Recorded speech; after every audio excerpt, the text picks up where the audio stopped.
may have had one stressful one. And I'm glad that it's over. But on this note, since it's such a small group, I decided to go with a almost lecture approach. And I sort of stopped by my old high school today to visit my Bible professor to basically ask how I should present it, and he said I should go ahead and use a whiteboard like he always did and try it out. So I guess I'm going to go ahead and try that approach out. We are going to be, I guess, focusing, if you want to say, on Genesis 1 and 2.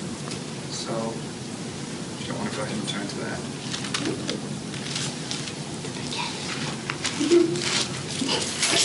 You heard that joke? She's so creepy.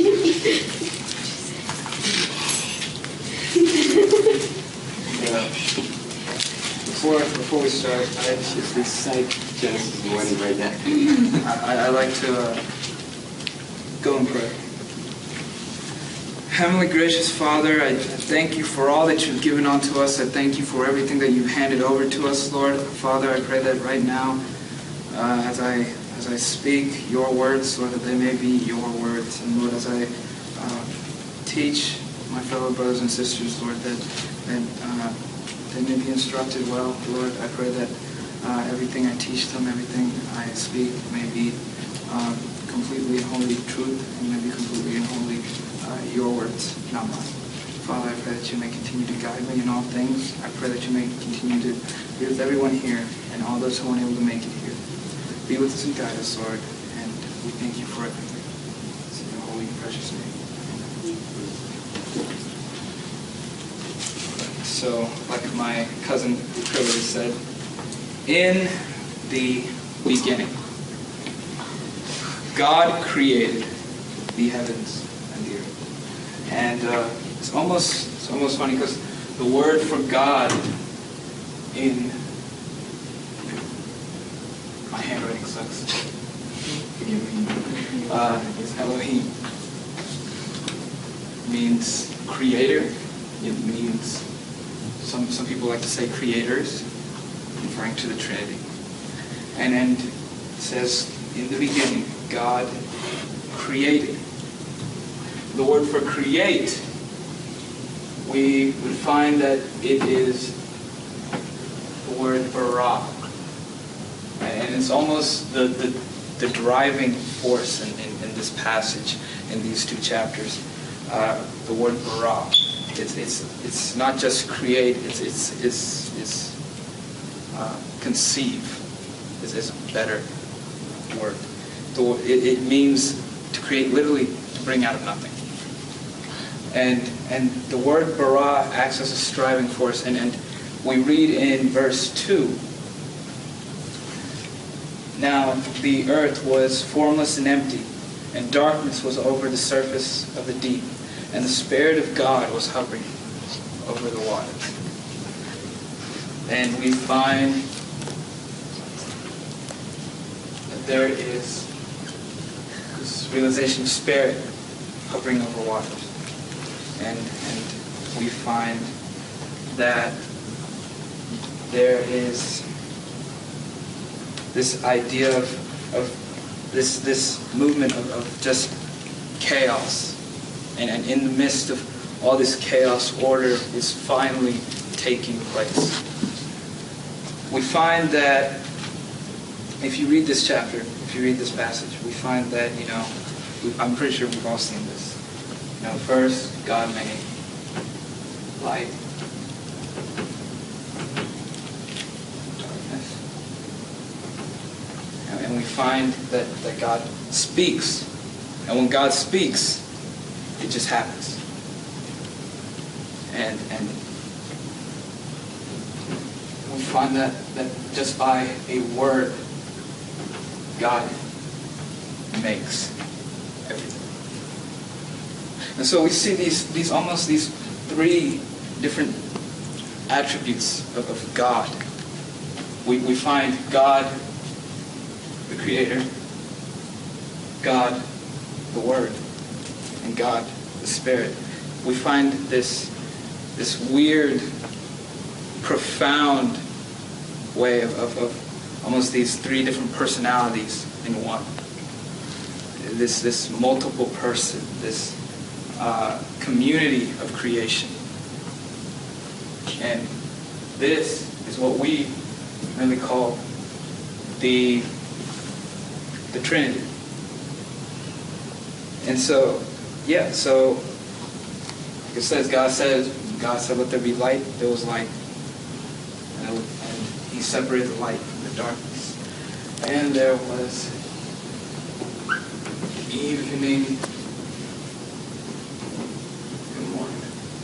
We don't say that. We say morning and evening, but we find this common refrain, calmly going about evening and morning.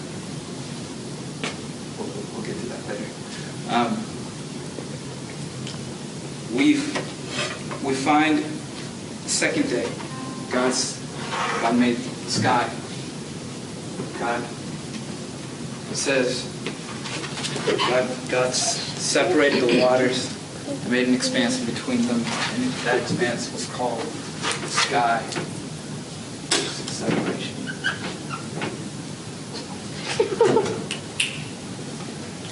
And we find that in this process it was literally like God was ripping apart and making a separation. And for the sake of time, I guess we'll just go ahead and write the rest of it down. God made land. God made seas, and we find that afterwards God makes the sun, the moon, and the stars stand. And in between each of these, there's evening and morning, evening and morning, evening and morning. And we see on the fifth day that there are birds and fish, that God fills the sky, that he made in day 2, birds. The water in day 2 with fish. And on the 6th day, we find God makes animals, people, and eventually man. Oh, that's it. I was like, what? Just like guys. Okay. And on the 7th day, we find God. Oh my God. That scared me. Bless you. Oh gosh, my head's being And so, recorded. the first day, light and darkness, and then there was evening and morning. Second day, sky and water, evening and morning. Land and seas, evening and morning, and so on and so on. We find that in creation, there's almost this rhythm, this beat, this flow that creation has, until you get to the 7th day. And then everything just sort of plummets. It's just, God rested. And it's pretty weird because we find that everything on the 4th day coincides with everything on the 1st day. And everything on the 5th day coincides with everything on the 2nd day. And everything on the 6th day coincides with everything on the 3rd day. And what do you mean? How is it? What? Sky, birds are in the sky, fish Animals are in the and sea, people are on the people are on land, light, dark, sun, moon. Come on, guys. No, number 3. Get to 7. What? Say it again? yeah, Say what you just said. Just in slow. that's pretty cool. What? Everything on day 4 coincides with day 1. Okay. Like Sun, the moon, and No, It's yeah, in yeah, order. yeah, yeah, yeah. Because the sun, there's light. No. Okay. So God made the sun, stars, Okay. to coincide with the light. Birds and fish coincide with the sky and water. Okay. I did And then foundation. animals and people coincide with the land and seas. And then we have the 7th day. So we find that it's pretty funny because if you look through the different days, we find that in the first 3 days, God is just simply separated. You can say faster when you go right. Separating. He spelled it. And in this day, God fills. Okay. Separates and fills. We find that in the first day, God separates the light from the darkness. The second day, God separates the waters to make sky. We find the third day, God separates the waters to make and brings out the land. So we find separations, and then the other 3 days, God fills it up with different bits of life and different bits of light. And we understand that creation, in the most part, we ask ourselves, okay, what's going on here? What's happening? In a sense, we find, if you want to summarize the creation story, or the story of the Bible, you see it starts out with, this is going to be really tough, creating, and